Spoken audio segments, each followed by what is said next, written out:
मर बोलिए नु ई हम सबत लोग ध ले ली सामाना है अलगा हो गनी मैं हड़प हड़प के ध ले ली जा निकालो जा देखो जा कि लात चोरा के ध देनी नु तू लोग डारे चल बुझा नु हम पाते चल रहती नु ये एगो चीज ले एगो चम्मच ले दर्शन ना होई एगो चम्मच ले का कहत क्या बनी हम जे अपनी नैया से ना ले उहे ना खाइल रही आखी ना देख ई तो नहीं हरे के खिलवाड़ी होइस हम जाने तू रे खिलाड़ी तू तो बोल क्या होइस रे ते हमर से बोलबे मत कर का इते इतना सीधा बात करी बुढ़िया मरल तो तेरे घर में बोझा डाल मैं तिलक के बर्तन आई रे दादा दुआना ने यार मुंह लिया ले चम्मच तोर बाप भाई देला ही ना रे इसकी बुढ़िया देलस यार बुढ़िया तोरे के मानत रहे हमने के ना मानत रहे जब भट में चिल्ला तरी की सब सुगर चिल्लाई ना हमरा के नहीं के मिलल त जब चिल्ला कर के मर जेती सब त ठीक रही देही मर जा हमरा भातर पर तेही रहबे का मर तू हमर मर्दा के लग रही का हम के तोर मर्दा नहीं ना मर्दा नहीं खे का अरे दादा रे तने बड़ा छछलोर में तोर मर्दा के मैं के राखी तोरा के हमरा के छोड़ा के तू के देख ना कर सुपने खानी यार मर्द अरे हमर मर्दा ले सुंदर है हमर मर्द के बोल मत हमरा से बात करे के बोल का कलिस रे का कलबिस अभी ये लागम झड़ुइया ले अरे बाप रे बाप अभी ओई दिन में ना मुन के मरले रानी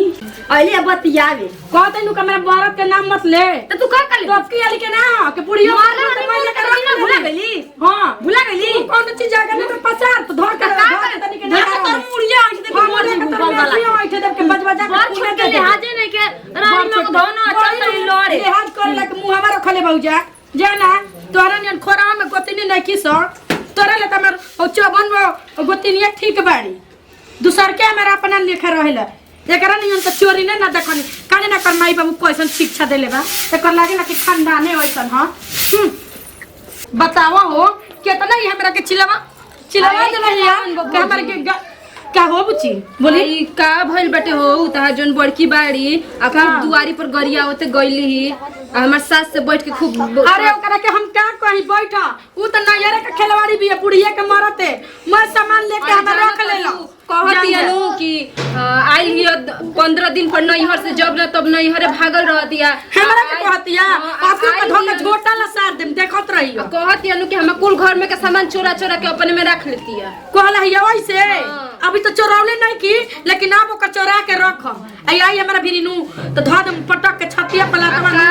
मरिए जाए हमनियो के तो घरे भौजाई बाड़ी सन देखले बड़ लोग केतरे रहेली हां तोरे भौजी के तो कहत रही कि तोरा नियन मौगी नहीं खिस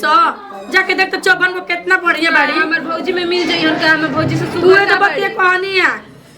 आ खूबे बोलत रही हो कहत रही नु कि आइल बिया ओकरा के देखो तो गोरी आवत रही बोलत नरेटे सूख जाता तनी रुक जा खा ले जा तनी गलवा भीम जाई कहत रही नु कि आइल बिया रानी 15 दिन पर नैहर से हमरा के रानी कहलिया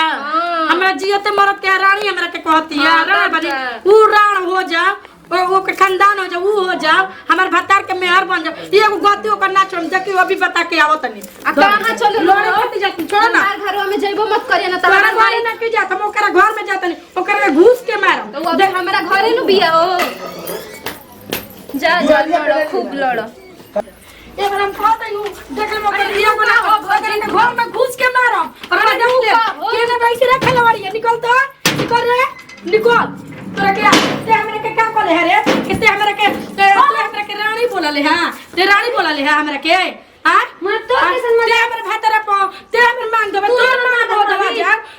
तोर धोवा जा क्या कहानी है रे हां क्या हमरा के कहले रे खोरा में डोगा पीटा ताड़े रे तू सा चल के डोगा पीटा ताड़े ते हमरा के रानी कहतबे मैं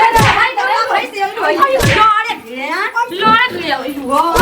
जेवरे का तुम्हारा न कि मर जेबो जानते नहीं मारे मारू ये मेरे को मार ले के हम बता दे छोड़ दो मर जाई मैं क्या करबे आज कहे बोलू को दादा जिमी मार कहू और हमारे हटी बोले बोल हमरो पानी कहले में अभी बनिया रे बनिया चला आई हो दादा रे जाए इधर कौन फटका तमती है जे तो यो फिर हमारा का फटका पति अरे जाए तो जाओ ओए अब इनका तो पता नहीं मर गया रे रानी तोरा मन खेले बा मर्दा बोलो अभी तू बोल लो बोल बड़ा दी की मर जू अरे जाने तो वो मर जाई अरे छोड़ दो अरे मर जाई वो हां छोड़ दो मर जाए जरे मुए ना कोई मुझ चल चल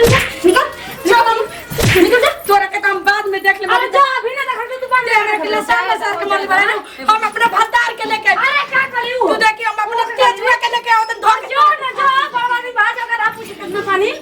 जाए हो जाए चलो घर में चलो बाटी जी हां तुमके याद है तो झगड़ा ना करी अब जानते नहीं की आवा चली चली पर चली नहीं तो छठी को दूध याद करा दे